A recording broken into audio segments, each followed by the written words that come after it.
Hi everyone, എല്ലാവർക്കും കോട്ടയം കിച്ചണിലേക്ക് സ്വാഗതം. ഇന്ന് ഞാൻ വന്നിരിക്കുന്നത് ഇഞ്ചിക്കറിയുമായിട്ടാണ്. സദ്യകളിലെ പ്രധാന സ്ഥാനമുള്ള ഒരു തൊടുകറിയാണ് ഇഞ്ചിക്കറി. ഇഞ്ചിക്കറി, ഇഞ്ചിപ്പുളി എന്നും പല പേരുകളിൽ പല സ്ഥലങ്ങളിൽ അറിയപ്പെടുന്ന ഒരു കറിയാണ്. ഇത് നമുക്ക് എങ്ങനെ എളുപ്പത്തിൽ ഉണ്ടാക്കിയെടുക്കാമെന്ന് നോക്കാം. എരിവും പുളിയും മധുരവും ഉള്ള ഇഞ്ചിക്കറി നമുക്ക് പെട്ടെന്ന് ഉണ്ടാക്കിയെടുക്കാം. അതിനുവേണ്ടി ചൂടായ ഒരു പാനിലേക്ക് അല്ലെങ്കിൽ ഇതുപോലെ ഒരു മൺചട്ടിയിലേക്ക് 2 ടേബിൾ സ്പൂൺ വെളിച്ചെണ്ണ ഒഴിച്ച് ഇതുപോലെ ഒന്ന് ചുറ്റിച്ചു കൊടുക്കണം.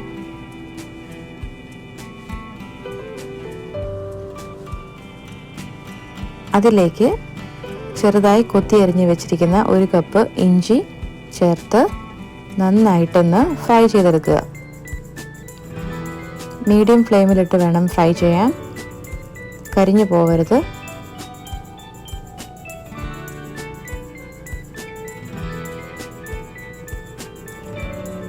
കൂടുതൽ ഇഞ്ചി ഉള്ളതുകൊണ്ട് കുറച്ച് സമയമെടുക്കും ഇതൊന്ന് ഫ്രൈ ആയി വരാൻ.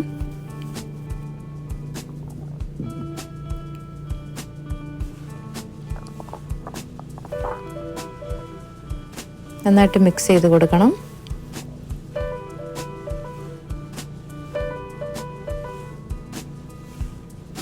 ഇഞ്ചി ഒരു ഹാഫ് ബ്രൗൺ ആയി കഴിയുമ്പോൾ അതിലേക്ക് 2 ചെറിയ പച്ചമുളക് അരിഞ്ഞു കൊടുക്കാം. കുറച്ച് കറിവേപ്പിലയും ചേർത്ത് എല്ലാം നന്നായിട്ട് ഒന്നും കൂടെ ഫ്രൈ ചെയ്തെടുക്കണം. ഇത്രയും ഫ്രൈ ആയി കഴിയുമ്പോൾ അത് ഇഞ്ചിയും പച്ചമുളകും കറിവേപ്പിലയും കൂടെ നന്നായിട്ടൊന്ന് മിക്സിയുടെ ചെറിയ ജാറിലിട്ട് നന്നായിട്ട് അരച്ചെടുക്കണം.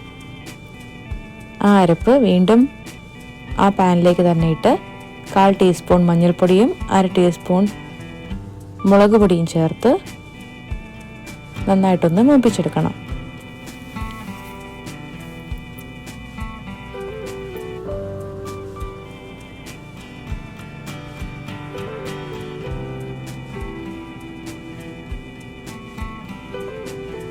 അതിലേക്ക് 1/2 കപ്പ് നല്ല വാളൻ പുളിവെള്ളം ചേർത്ത് കൊടുക്കണം.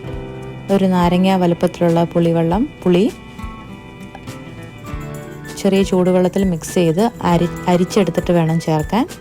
ഇപ്പോൾ ഞാൻ 3/4 കപ്പ് ശർക്കരയാണ് ചേർത്തിരിക്കുന്നത്. ശർക്കര പാനിയായിട്ടാണ് ചേർക്കുന്നതെങ്കിൽ വാളൻ പുളിവെള്ളം കുറച്ചേ ഉപയോഗിക്കാവുള്ളൂ. പുളിവെള്ളം കുറച്ച് ആഡ് ചെയ്താൽ മതി. 1 ടീസ്പൂൺ ഉപ്പും കൂടെ ചേർത്ത് നന്നായിട്ട് മിക്സ് ചെയ്ത് ഒരു 15-20 മിനിറ്റ് എടുത്ത് മീഡിയം ഫ്ലെയിമിൽ നന്നായിട്ട് കുറുക്കിയെടുക്കണം. ഇതുപോലെ നന്നായിട്ട് കുറുകി വരും.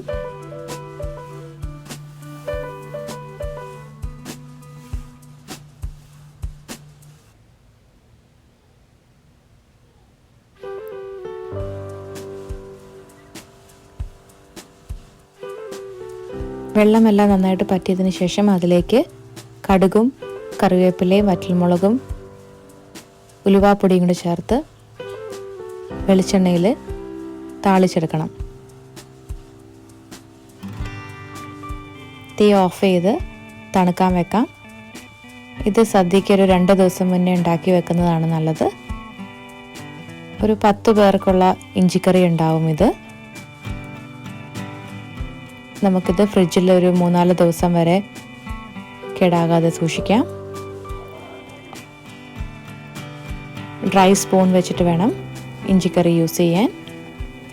അങ്ങനെയാണെങ്കിൽ നമുക്കൊരു 1 വീക്ക് വരെ ഫ്രിഡ്ജിൽ ഇത് സൂക്ഷിക്കാം.